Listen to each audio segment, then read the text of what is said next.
Bonsoir à tous, bienvenue dans le Flash Info. À l'une de l'actualité toujours, la campagne pour la présidentielle. Ce soir dans la grande édition, vous aurez d'autres échos de cette campagne présidentielle.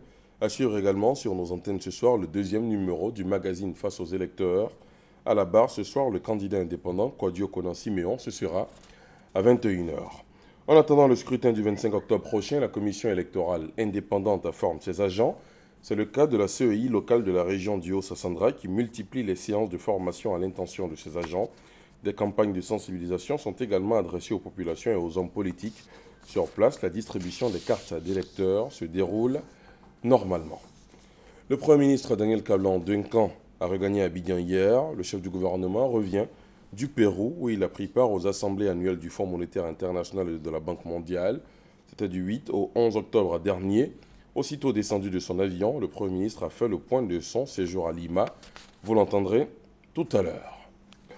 Le ministère des Transports a lancé aujourd'hui les travaux préparatoires du projet métro d'Abidjan.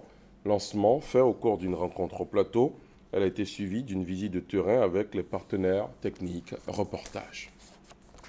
Les travaux préparatoires du projet métro d'Abidjan, ligne 1 à Niama-Port-Boué, ont démarré ce mercredi avec une rencontre tripartite entre le ministère des Transports, le groupe concessionnaire international chargé du projet et la Banque Atlantique de Côte d'Ivoire qui va investir environ 26 milliards de francs CFA.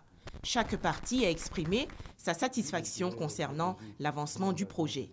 Deuxième étape de cette entrevue, la visite du chantier situé dans la commune du Plateau. Objectif, s'enquérir de l'avancée des études topographiques et géotechniques.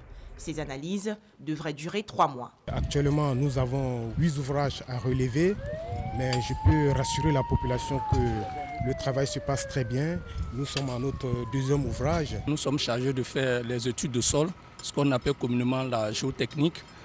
Ces études-là nous permettent de pouvoir définir les caractéristiques du sol, c'est-à-dire la nature du sol, leur compacité, ce qui va permettre de construire des ouvrages solides tout au long du tracé. Le ministère des Transports a ainsi réitéré son engagement pour la réussite du projet métro d'Abidjan. En octobre 2019, la première phase sera disponible et en octobre 2020, l'intégralité du projet sera mise en service. Et donc l'ensemble des Abidjanais pourra profiter donc de ce projet innovant et qui va constituer l'épine dorsale du système de transport urbain d'Abidjan. Le métro d'Abidjan va relier l'axe nord-sud de la capitale économique allant d'Abobo à Niama à l'aéroport international Félix Houphouët-Boigny pour une distance de plus de 37 km. À l'étranger, des heurts ont éclaté hier dans la capitale guinéenne entre les groupes de jeunes liés à l'opposition et la police, quelques jours après l'élection présidentielle. L'opposition estime que le scrutin de dimanche a été truqué. C'est dans un calme précaire que les Guinéens attendent aujourd'hui l'annonce officielle des résultats de cette élection présidentielle. Le résultat provisoire de l'élection pourrait être dévoilé vendredi. En attendant, le RPG, parti du président Alpha Condé, multiplie les appels au calme. En France, environ 7500 policiers ont manifesté aujourd'hui place Vendôme. Sous les fenêtres de la garde des Sceaux, les manifestants dénoncent la rupture entre la police et la justice. Les fonctionnaires de police manifesteraient aussi après qu'un de leurs a été blessé grièvement par balle le 5 octobre en Seine-Saint-Denis. Un homme a tenté aujourd'hui de poignarder un agent de sécurité israélien près de la vieille ville de Jérusalem-Est. Il a été ensuite abattu par balle. Dans la même journée, un homme a poignardé et blessé une femme près de la gare routière de Jérusalem-Ouest dans une nouvelle attaque à l'arme blanche avant d'être neutralisé par des policiers.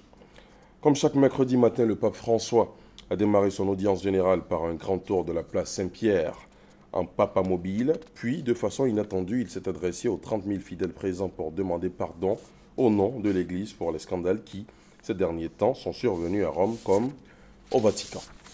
Fin de ce Flash Info, merci de l'avoir suivi. Prochain rendez-vous avec l'info à 20 h.